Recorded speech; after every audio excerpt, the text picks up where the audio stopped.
Yes, good morning all the students. How did you fare in your exams? How is the paper, machine learning paper? Good, ma'am. Good, very good. Let me see in your answer sheets how well you did. Okay.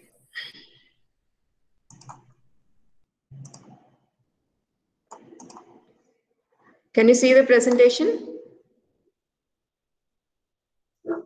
Right. Yes, ma'am. Okay, before our exams, we started this decision tree learning chapter, and we have covered two concepts in this, that is decision tree representation, how we use a decision tree in order to represent the training examples that have been encountered, and appropriate problems for decision tree learning. Okay, so how we understood to represent a decision tree, we'll take a root node and we give a condition in this root node. Say the customer is married. Yes, then check another condition. Say his income is greater than 10,000. Then yes, okay, he is not a defaulter of the loan. No, then he may be a defaulter of the loan based on the training examples. Remember, a decision tree is constructed based on the training examples provided to it. Means a decision tree is trying to learn from the training examples that it has encountered for this combination, for this value of an attribute. If it is S, then further what has to be checked in order to predict a label, target label. If it is satisfied with that present attribute's value itself, then it can directly predict the label. Say if the customer is married, yes, then immediately for all the training examples, when the customer is married, then he paid the loan. In that case, no further checking need to be given, right?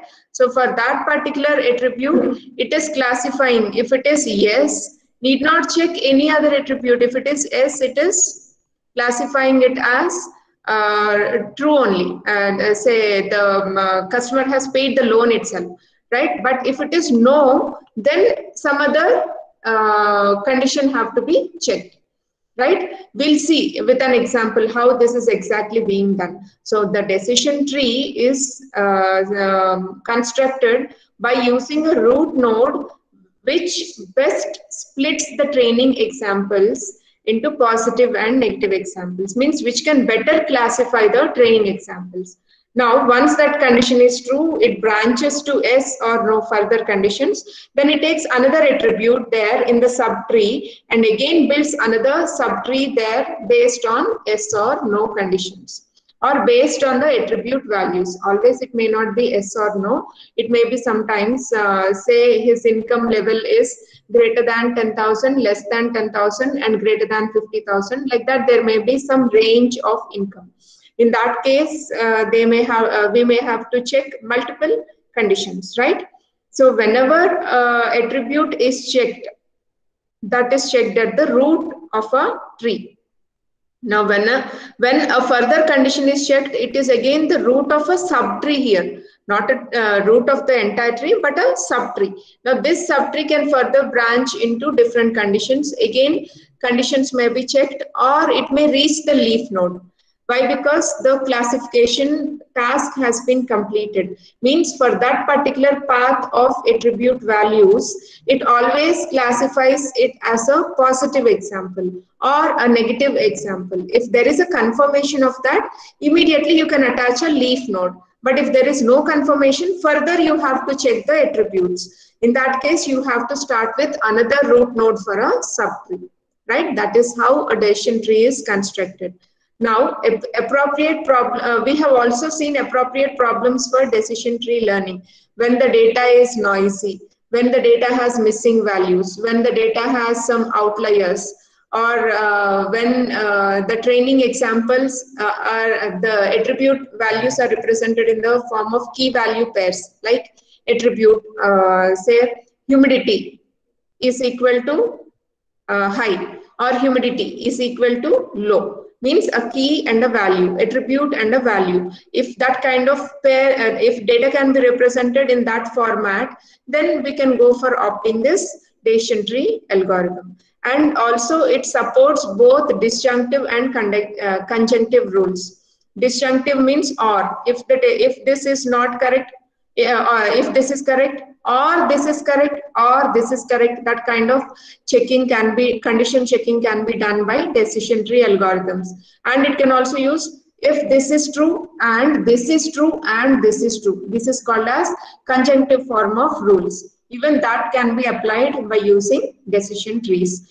In previous chapters, we have learned about finders algorithm and candidate elimination algorithm. For those two algorithms, they support only conjunctive rules. They doesn't support disjunctive rules. But that problem is overcome by using this decision tree representation, where they even support disjunctive rules. Right? Now, if you take a root node and go along with this, we can treat it as a AND rule, right? If this is true and this is true and this is true, it goes on like this. Along the path of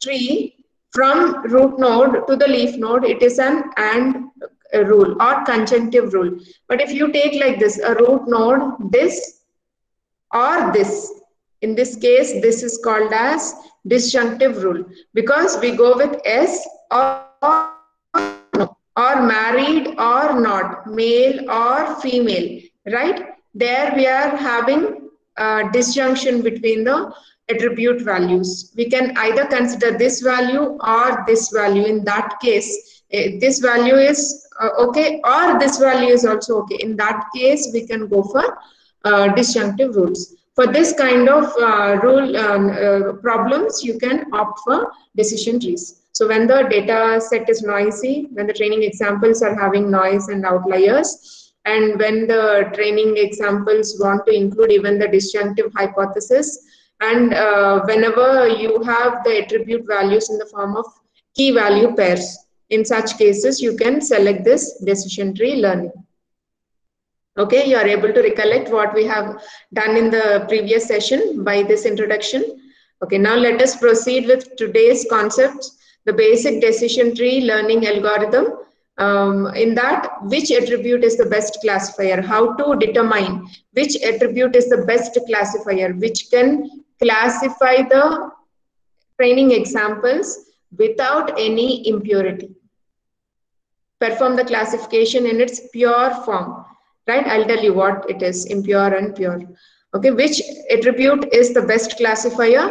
By using entropy measures homogeneity of examples, and information gain measures and also another topic, information gain measures the expected reduction in entropy. How it measures the expected reduction in entropy. Okay, by covering these two concepts, we'll understand which attribute can be selected as the best classifier. Right? And in next session, we'll see that with an illustrative example. So just pay attention for today's concept. It is somewhat theoretical and with some examples still. And if at all you are having any doubt in this, it can be understood in your next session by going through a very clear example. Right? Now, the basic decision tree algorithm, let us see how they actually work. What is the basic idea followed by the most fundamental decision tree algorithms? Most algorithms that have been developed for learning decision trees are variations on a core algorithm that employs top-down approach and greedy search through the space of possible decision trees. Right? Now, when you take your previous chapter, what are in the hypothesis space? You have various hypotheses, right? The hypotheses which are consistent with the training examples you have in the hypothesis space. Now, what is the hypothesis space for a decision tree? Do you have statements or do you have rules? No, you have decision trees itself. The hypothesis space for the decision tree learning is the decision tree itself, the tree that is learned from the training examples. examples, the tree that is consistent with the training examples, the tree that represent each and every training example provided to it. Okay, so for this, in order to learn the decision trees, what approach is followed by the machine?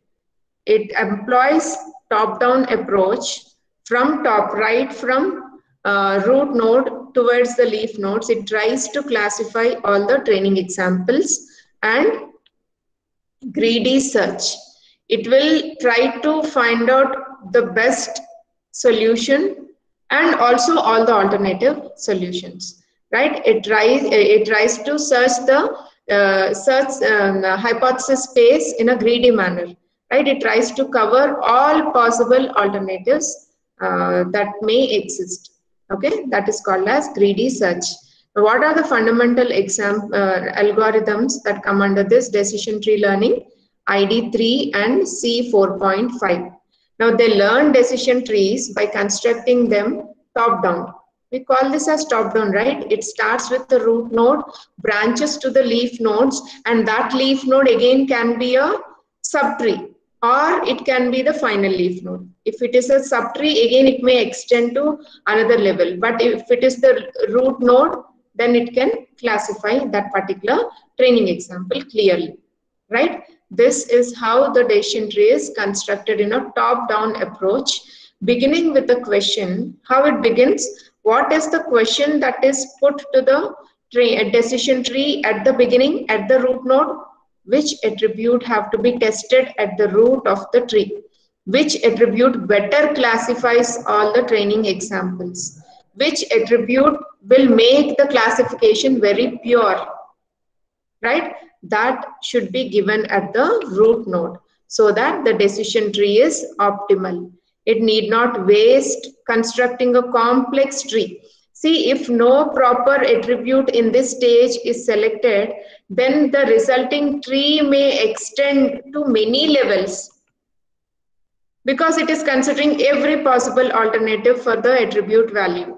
But if a proper decision is taken at this root node so that half of the training examples are classified correctly, then this and this will take up other part of the classification, so that you will result in a simpler decision tree that can be applied for that training examples. So what I'm trying to tell you is, if a better selection of attribute is made at the root node, then the tree complexity can be reduced.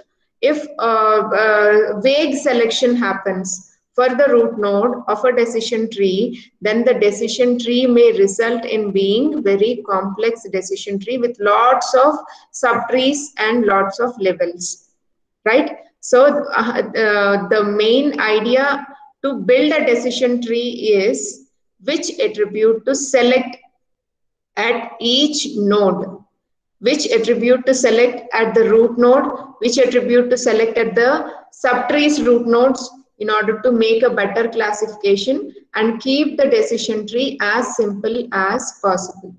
Okay. Now a descendant of the root node is created for each possible value of this attribute, and the training examples are sorted to the appropriate descendant node. What do we mean by this? Say an attribute is checked at the root node. Now a descendant of the root node is then created for each possible value of this attribute. Say here the attribute is sky. Now the sky is sunny. That is one possible value. The sky is cloudy. That is another possible value. The sky is, or it is raining on that particular day. Then that is one possible value, right? So a descendant is constructed or created for each possible value of the attribute selected at the root node. Here the attribute we have selected is the sky condition. And you have three possible values for that sky attribute. That is why it is branching into three different trees. Okay. Now it is next attribute's value that determines whether the tree can be extended or that itself can be the leaf node. Okay. Now the entire process is then repeated using the training examples. Again, for this, what you will do? Again, the process will be repeated. It checks another attribute and further the tree is constructed. Now, the entire process is then repeated using the training examples associated with each descendant node to select the best attribute to test at that point in the tree. Okay, now sky is cloudy. Let us take this branch. Now, when the sky is cloudy, if all the training examples are yes, in that case, you can simply make it as the leaf node and give it as S. But when the sky is rainy, still some other attribute values varied. Okay, no, there is a no. In that case, what happens? You have to check further conditions. Okay, the sky is rainy. Now, when the sky is rainy, other attribute also values also matter here. So you have to take the humidity. Another condition, if the humidity is low and if the humidity is high. In this case, if the sky is rainy and the humidity is high, the game is not played. No. In all the training examples, if the sky is rainy and the humidity is high, the game is not played. It's a no. So directly that will become the leaf node. Now, if the sky is rainy and the humidity is low, then further combination of attributes are existing. In that case, you have to check that. If the forecast is, again, what? Same. Or it is changed. In that case, what will be the leaf node? Like that, it keeps on extending. At each root node of a tree or a subtree, a condition is checked, and based on the condition, if the classification is pure, it is okay. If the classification is impure, then it has to further check other conditions for the attributes. Okay. Now, this forms a greedy search for an acceptable decision tree in which the algorithm never backtracks to reconsider earlier choices. This is the only drawback of the decision trees. They can't backtrack. They can't go. Once an attribute is selected as the best classifier for that particular point, and it goes forward to construct further levels of the decision tree, once the decision tree is constructed, it doesn't backtrack to check whether its previous considerations are correct or not. That is the only drawback. That is why we call it as greedy search and hill climbing approach. It is just checking its local best and going forward. It is not checking the global best. If it has to check the global best, it has to backtrack and iteratively change its attributes. But it is not iteratively changing its attribute. Once it constructs a decision tree, that's all. That is the final decision tree. There is no backtracking available. It doesn't check whether its local best attributes are even the global best attributes.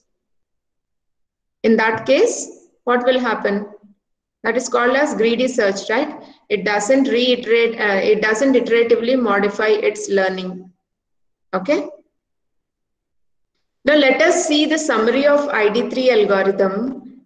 Let us have a quick look at it first by going through each and every step. And once you trace with an example, you will understand what all concepts have been discussed in each and every step of this algorithm. Okay, so what is the input for this ID3 algorithm? The training examples, the target attribute, and the attribute values. Means what? You remember, right? Say sunny is one attribute. Sky is one attribute. Humidity is one attribute. For these attributes, you have day 1 data, day 2 data, day 3 data, right? And you have a target value, whether it is whether they have played a game on a particular day given the weather conditions. Okay, these are called the target examples. Now, this D1, D2, D3 are called as training examples. This sky and humidity are called as attributes, and this final column target is called as the target attribute or the target label for that training example. Okay, now the machine tries to learn from this data, and whenever a new data point is given, on this day the sky is cloudy and the humidity is very high, then the decision tree will be used by the machine in order to predict whether the game will be played on that day or not. A tennis game or a cricket game will be played on that day or not. That will be predicted. Okay, this is how a decision tree is constructed. Okay, now let us see in detail how ID3 algorithm takes various steps in order to construct the decision tree.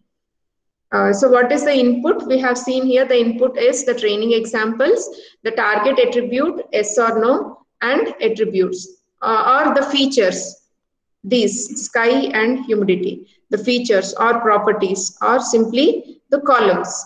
Okay. Now examples are the training examples. Target attribute is the attribute whose value is to be predicted by the tree. Okay. So what should be the prediction? Yes or no? Given the day's weather conditions, whether the game will be played or not. Yes or no. Those are the target attributes. Now, attribute is a list of other attributes that may be tested by the learned decision tree. So, these are the attributes which will be tested by the learned decision tree. Learned decision tree means now a decision tree has been constructed from the training examples. Now, if a new data point is given, it will test all those attribute values and predict what is the final outcome.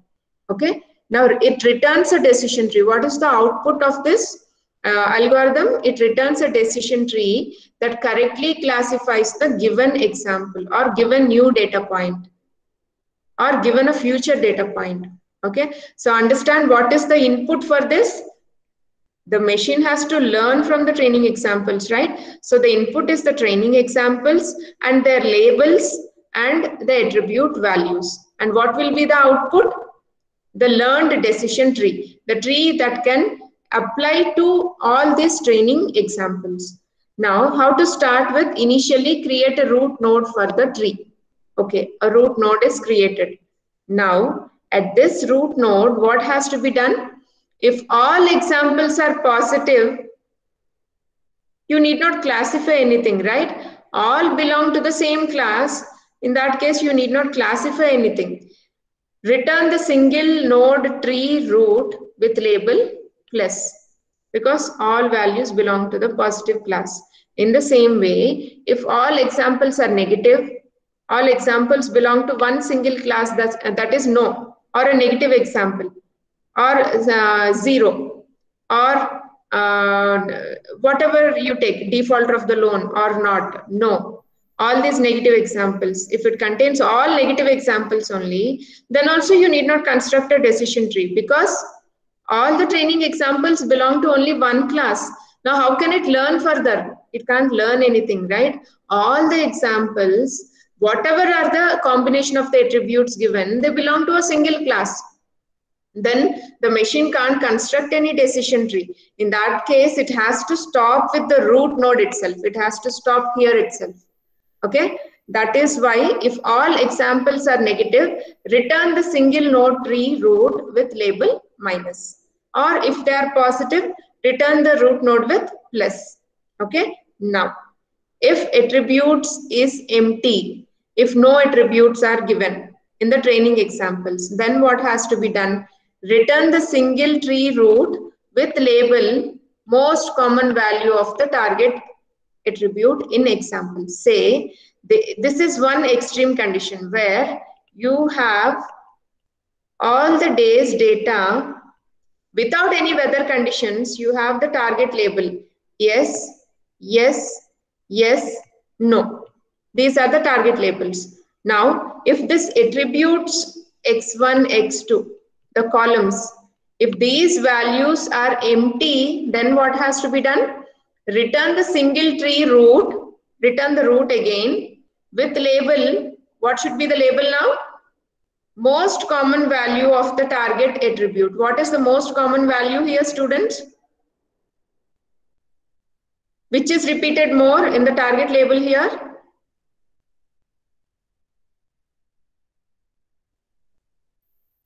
Yes or no? Which is repeated? Which is the most common value for the target attribute? Speak out.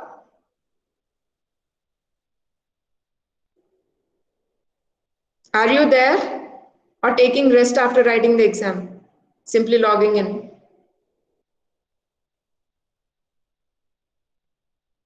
Students, what is the most common value in this set?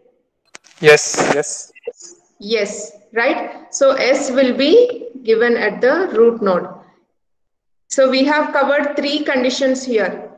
If all training examples are positive, then make the root node as just positive.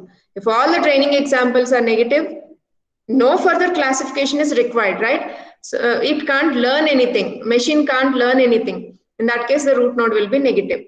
Now, if no attributes are given, only the target labels are given. What best can the machine learn?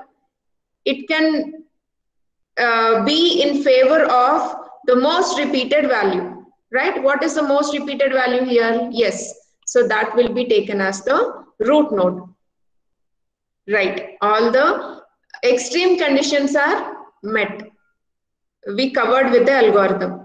Now let us see if the training examples are having equal number of positive and negative classes. Equal number of training examples with yes and no. Then what we have to do? That is the actual case. That is where the machine has to learn in order to predict well with the future data points or unseen data. So what it has to, how it has to start with? Otherwise, means if any of these three conditions are not correct, then what further action has to take place? Begin. Into A, load the attribute from attributes that best classifies the examples. How it best classifies the examples? The measure called entropy we are going to see in the next, we are going to see further in the session. Entropy. We have some measures, we have some statistical measures in order to say whether a particular attribute used at the root node, married, marital status, or gender, or whether he owns a house, or his income level, which attribute better classifies the training examples. That has to be taken at the root node, right? Now, how to select that best classifier is by using a measure called as entropy. Okay, that I'll explain how it can be measured, but understand that the initial root node should be fed with the attribute which better classifies the training examples. Okay, that is what we are writing here. What should be the classifier A here? Classifying attribute here, the attribute from attribute set that best classifies the examples, that best classifies the given training examples. Okay, now what is the next step? The decision attribute for root should be A itself. Take an attribute which best classifies the training examples and make it as the root node. Okay, so you are taking a root node initially, finding which is the best classifier and putting it here, which is the best classifying attribute and putting it in the root node. That is how we start. I'll add at this end. See here. Root node starts with the attribute A, which better classifies the training examples. Now, for each possible value Vi of A, now assume A is income level of a customer. Okay. Now, this income level has three values: lesser than 5,000, greater than 10,000, greater than lesser than 10,000, lesser than no, or we'll do it like this: greater than 10,000, greater than 20,000, and greater than 30,000. We'll give a range: greater than 10,000 or less than 20,000, greater than 20,000, less than 30,000, and greater than 30,000 will be the third category. We have three different categories. We have three different ranges for this income level. So it has to proceed with those branches, right? For each possible value VI, here VI, we have 3 values of income level A, that is taken as A. Now, for this, add a new tree branch below the root. I added already this branch, and this branch, corresponding to the test A equal to VI. Income equal to greater than 10,000, less than 20,000. That is this branch 1. Income equal to greater than 20,000, less than 30,000. That is my second branch 2. Income is greater than 30,000. That is my third branch 3. I have 3 branches here because there are 3 possible values for the income level, right?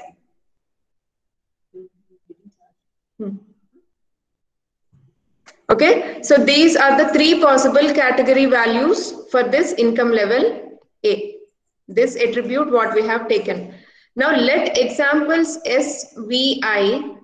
What do we mean by this SVI? S is the set of training examples, and SVI is wherever the training examples income value is our first category or second category or third category. I am repeating again, listen carefully. S is the set of training examples and VI is the possible values for the attribute A.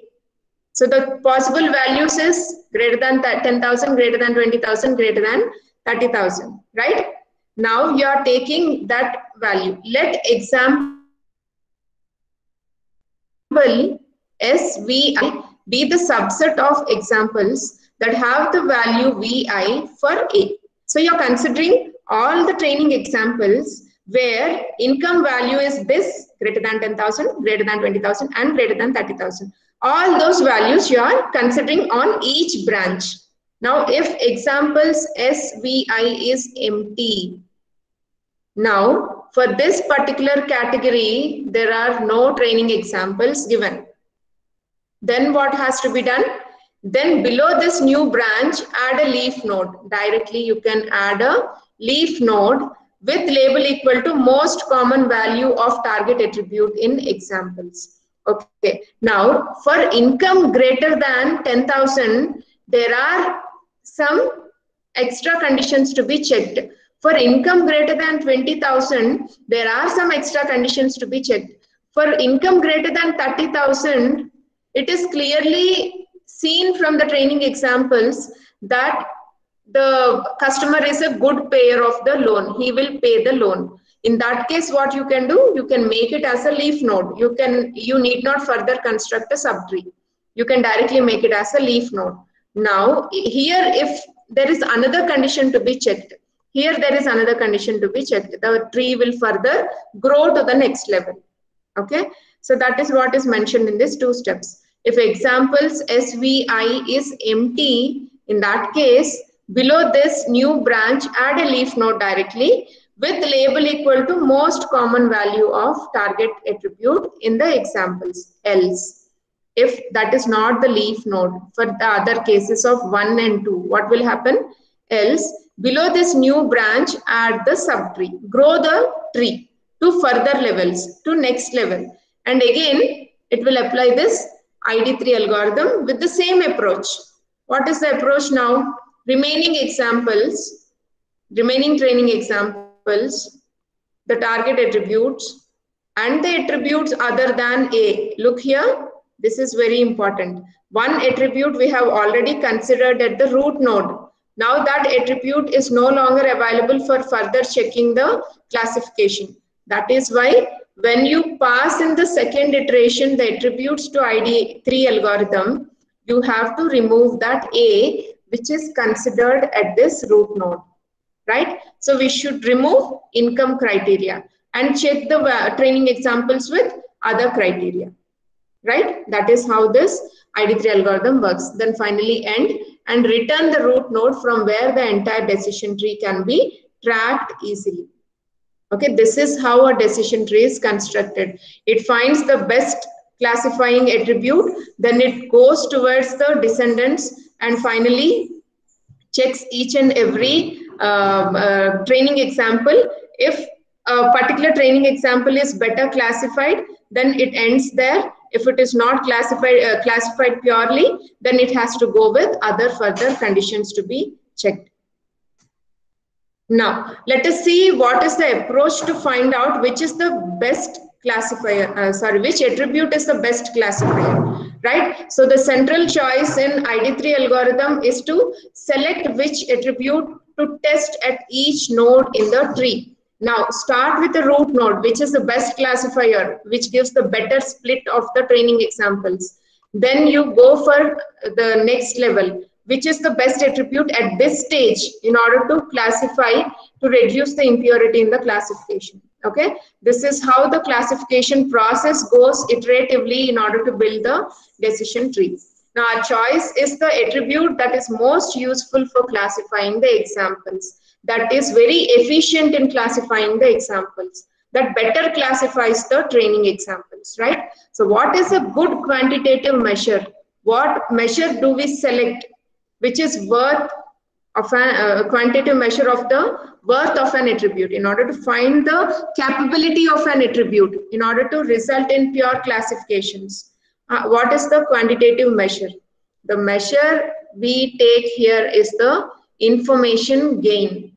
We will define a statistical property called the information gain that measures how well a given attribute separates the training examples according to their target classification, right? So let us understand this information gain while understanding another concept called as entropy. Okay, these go hand in hand. When the entropy is less, information gain will be more. When the entropy is more, information gain will be less. So what is entropy? It is uncertainty in the classification. If the classification is uncertain, uncertain means not very confident. Okay, it has some impurity. When the attribute is not able to classify the training examples properly, okay, properly in the sense it has to classify them into their respective classes. If that is not happening clearly, if it is uncertain, in that case entropy value will be high, means information gain at that particular attribute will be low, means that attribute is not having much information gain. Because of considering that attribute, better classification is not being obtained, right? In that case, we say information gain is very less and uncertainty is more, means entropy is more, right? All these terms we'll be seeing again. You need not worry if you don't understand in the first instance. Now, entropy measures for homogeneity of examples. Homogeneity of examples means belonging to the same class. Homogeneity, homogeneous classification. All training examples belonging to one class completely or to a different class, like that. Now, in order to define information gain precisely, we begin by defining a measure commonly used in information theory called entropy. Okay, now let us calculate this entropy and find out the information gain at each attribute or at each node in the decision tree. Now, how is this entropy calculated? Let us see.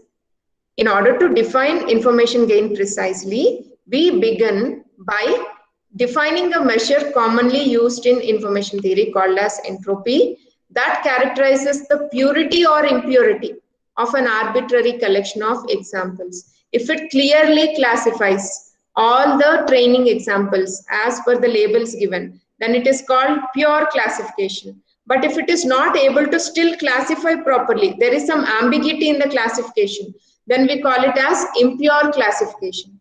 Okay. Now, given us collection of training examples S containing positive and negative examples of some target concept, the entropy of S relative to this Boolean classification is, how it is calculated? Minus P plus log 2 P plus minus P minus log 2 P minus. Very simple. Don't get scared seeing this log terminology and all. If I give you the example, you will feel it very simple. Say there are some training examples like this.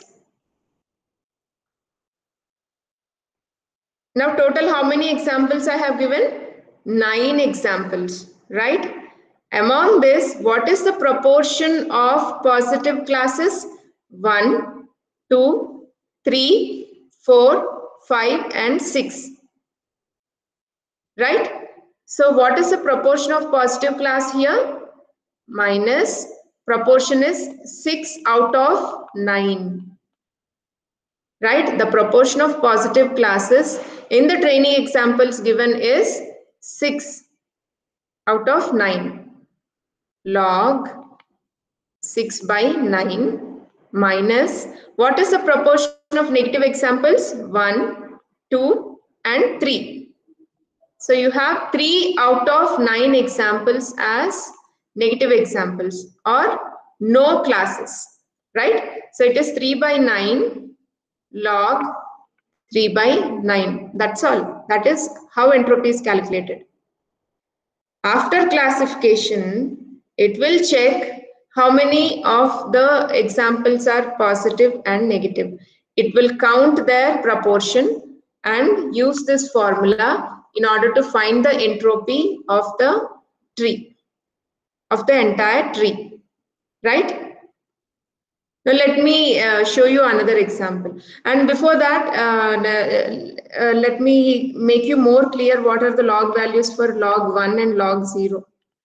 If it is log 1, the value is 0. And if it is log 0, the value will go to infinity.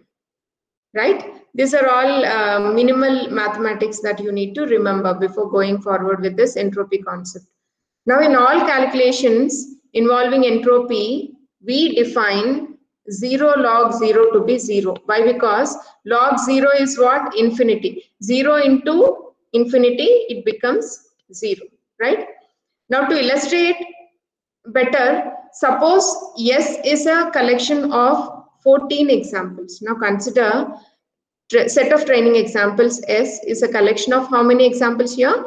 14 examples of some Boolean concept. Boolean concept means the target values are yes or no, or a fraudulent transaction, fraudulent, not fraudulent, or cancerous cell, cancerous, not cancerous. Okay, these are all called as Boolean concepts, means the possible values are only 2 in the target label, right? In that case, we call it as a Boolean concept. Now, let us take 14 such training examples, including 9 positive examples, means the label of 9 training examples is yes, and 5 negative examples, means the training examples have the label no, right? Then the entropy of S relative to this Boolean classification is, can anybody quickly calculate and tell? What is the proportion of positive examples? 9 out of 14. Apply the log 9 out of 14. Minus, what is the proportion of negative examples? 5 out of 14. Here it is 5, right? Out of 14 examples, 5 are negative classes. 5 by 14 log of 5 by 14. You can take your calculator and find out that value will be 0.940. That we are calculating as the entropy of this yes, means the set of training examples. Now what did you understand from the value of this entropy? 0.940. Is it high or low? Remember, entropy value lies between 0 and 1. Now you give me the answer whether this entropy value is high or low.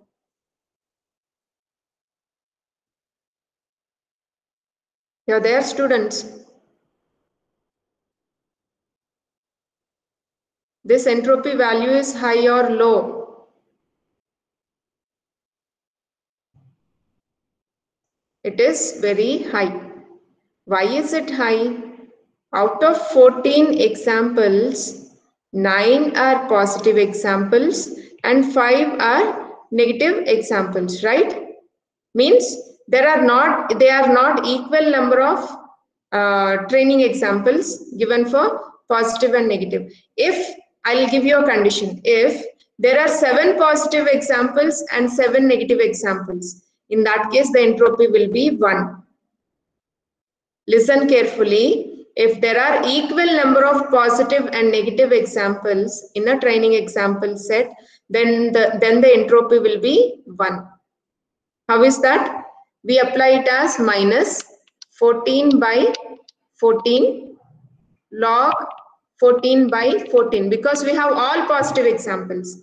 In that case it is 14 by 14, or all negative examples. In that case again it is 14 by 14. Now log 14 by 14 is nothing but log 1. Log 1 is what?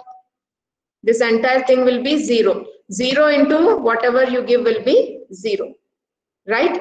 So whenever you have training examples with only one single class, all positive or all negative, in that case the entropy will be 0. There will not be any uncertainty in learning from those training examples, because all are yes only. So whatever you give further also, the machine predicts it as yes itself.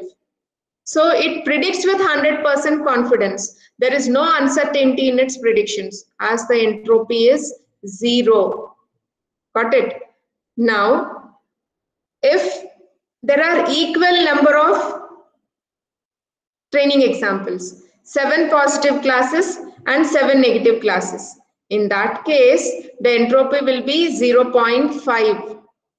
Means what it is having? It is having chances of predicting 50% as positive class and 50% of as negative class if a new data is given, if unseen data is given, right? So there is 50% uncertainty in the prediction. Then we say entropy is 0.5. Got it? That is how the entropy value will vary. That I'll show you in the picture. You will clearly understand. Notice that entropy is 0. That is what I explained right now. If all members of S belong to the same class. And also notice that entropy is 1 when the collection contains an equal number of positive and negative examples. Equal number of positive and negative examples. Yeah, correct. I have given it as 0.5, I think. No, sorry, it is not 0.5, it is 1. Why? Because we give it like this. Say 7 by 7, log 7 by 7, 7 by 14. I'm very sorry. Yeah, this is how we give the examples. Minus 7 by 14, log 7 by 14. Again, we have a minus 7 by 14 log 7 by 14, right? If you have equal number of classes, in that case, you can just take this value common, and that will result in 1. Okay, so when the collection contains equal number of positive and negative classes, in that case, this will be 1. If the collection contains unequal numbers of positive and negative classes, then the entropy lies between 0 and 1. Right? Say if there are 3 positive classes and 11 negative classes, or 9 positive classes and 5 negative classes. In that case, the entropy varies between 0 and 1. Right? Okay. Yeah. So here we can see that the entropy is 0.940. It is almost near to 1, which indicates that there is lot of imbalance in the number of classes. 9 classes are positive and 5 classes are negative. Got it? So this is the picture which shows how the entropy value varies. Initially, when all the values belong to a same class, okay, all the values belong to a positive class, or all the training examples belong to a negative class. In that case, the entropy will be 0. Now, as the number of classes becomes equal, 50-50, say there are 7 positive classes and 7 negative classes. Out of 14 training examples, there are 7 positive classes and 7 negative classes. 50% of positive classes and 50% of negative classes. Then the entropy will be highest because there is uncertainty. Yeah, what I meant 0.5 is 50% of the training examples, right? 50% of the training examples are positive and 50% of the training examples are negative. In that case, the entropy will be very high because the uncertainty in prediction will increase a lot from the decision tree. It may predict it as 50% positive class or 50% negative class. In that case, the entropy will be 1, very high. Now, again, as it goes on, where the number of training examples belonging to a negative class are more and number of examples belonging to a positive class are less, in that case, again, the entropy will start coming down.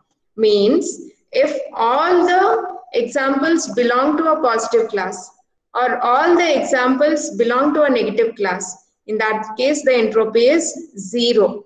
Did you see this y-axis? The entropy is 0. But whenever there are equal number of positive and negative classes, then the entropy will be high, that is 1. Okay. So for multi-class classification, how you do this? We have seen so far for binary classification. That is when you have only 2 classes, yes or no. In that case, we can calculate the entropy as given by the entropy example. Proportion of positive classes and proportion of negative classes. Take their log values and keep them added. Now, if there are multiple classes, say I is from 1 to C. Normally in binary classification, you have I equal to 1 to 2 because you have only 2 classes. But if you have C number of classes, say product is having defect 1, defect 2, defect 3, or it is working normal. In this case, we have 4 different classes. We have to classify into 4 different classes. In that case, how to calculate the entropy? It is nothing but the addition of all the individual terms. Say there are 4 classes, and for the first class, it is 4 by 11. And for the second class, it is 2 by 11.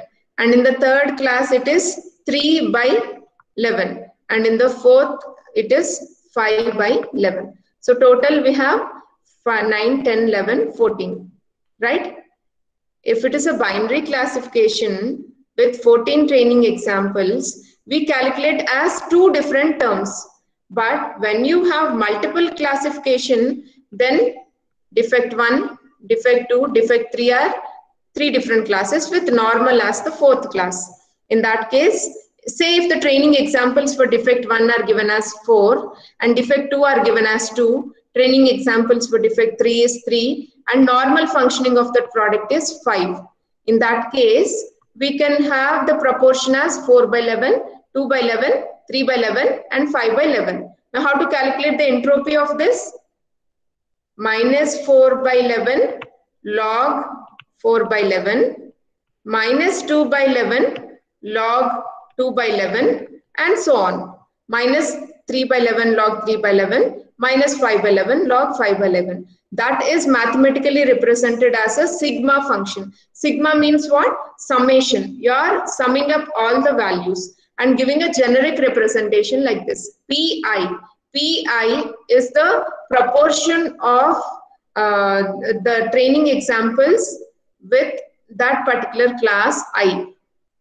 Right? Pi is the number of training examples, proportion of training examples that belongs to class I. Right?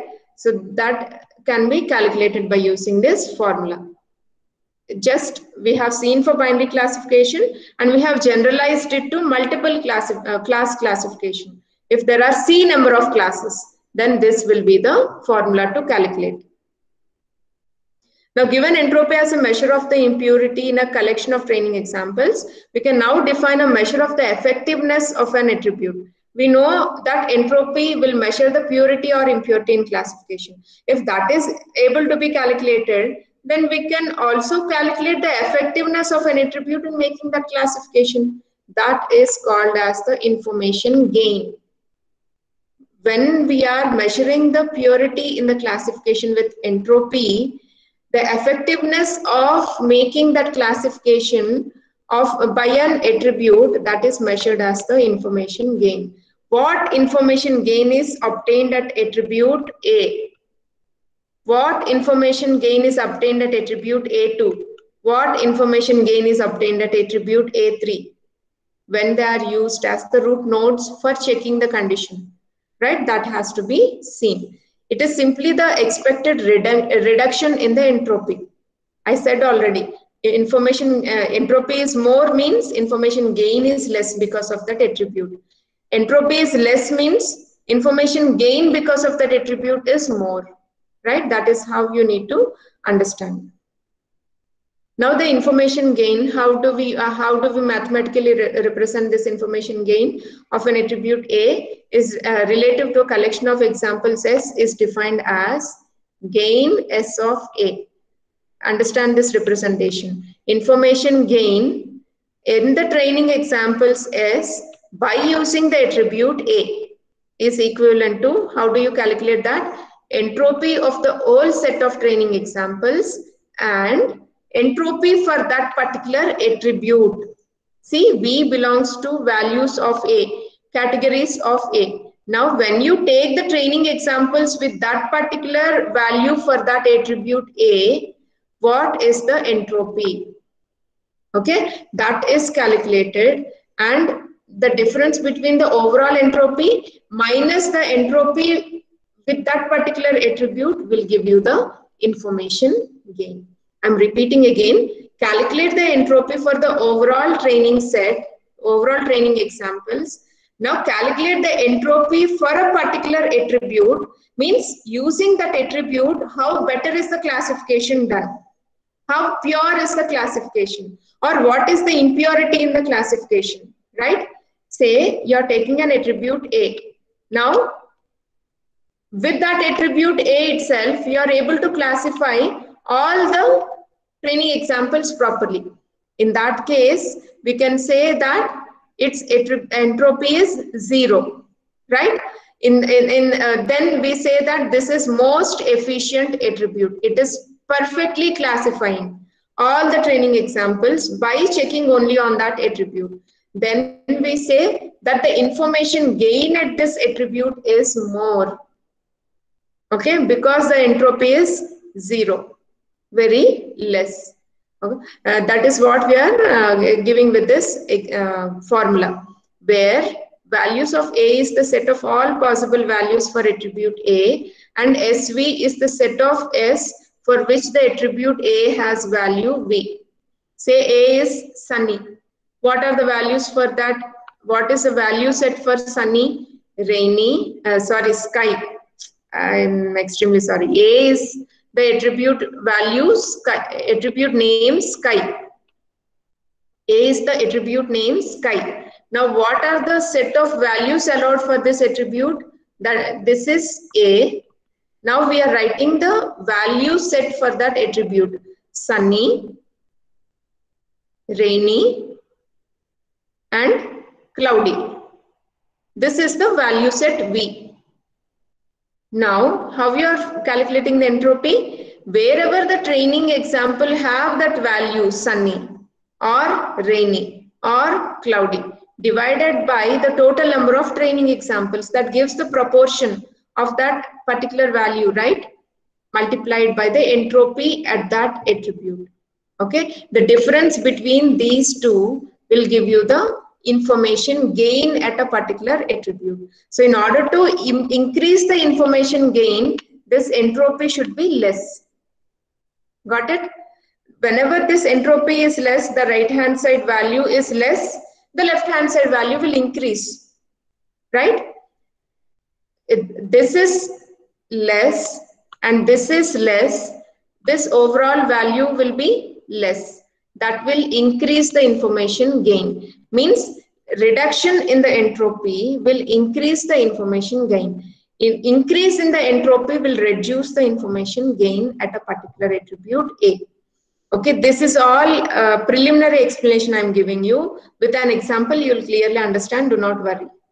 So gain S of A is thereof the expected reduction in entropy caused by knowing the value of attribute A. Now put another way, if you want to define it in another way, gain SA is the information provided about the target function value given the value of some other attribute A, right? This is how we need to understand about information gain and entropy. Once we go through the example in the next class, it will be very clear for you how to calculate the entropy. And this is the compulsory question in your exam. Calculating the entropy and information gain will be a problem that, that can be given to you in the exam. You have to calculate what is the entropy and what is the information gain, and accordingly build a decision tree when some training set is given to you. Okay, so listen this carefully. In next class with an example, I'll explain all these concepts once again so that you'll clearly understand about that. Now quickly answer my questions. What does entropy suggest about classification?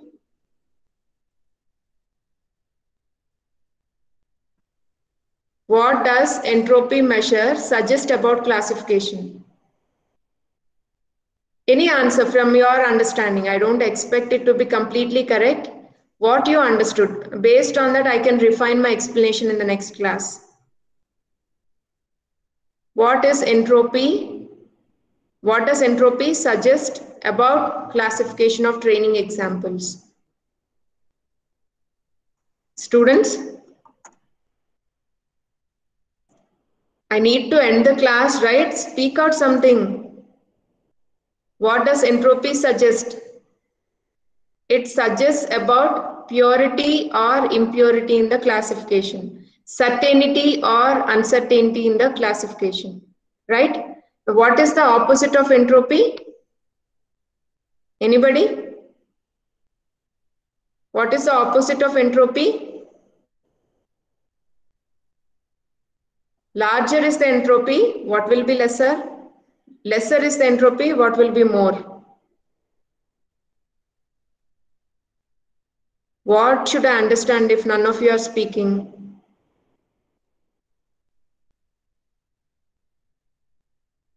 Speak out.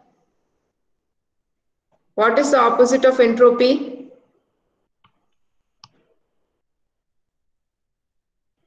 Not in the literal sense. The measure I'm asking you. Information gain, right? Larger is the information gain, lesser is the entropy. Larger is the entropy, lesser is the information gain. Now give an example of pure classification or impure classification. What is pure classification?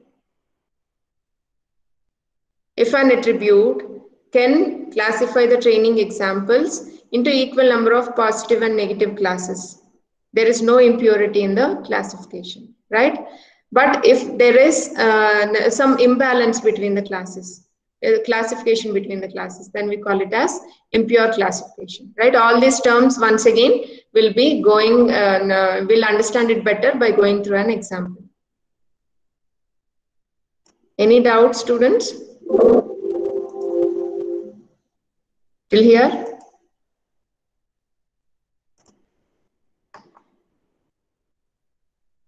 See, 27 students are there in the class. Nobody is answering. No doubt. Okay. But still, if there is any less understanding about this concept, surely it can be understood in the next class. Be present for the next class. This is very important concept, and compulsory question will be given in the exam on this. You have to calculate entropy and the information gain for the training example set given while constructing a decision tree. Okay? Okay. We'll meet in the next class.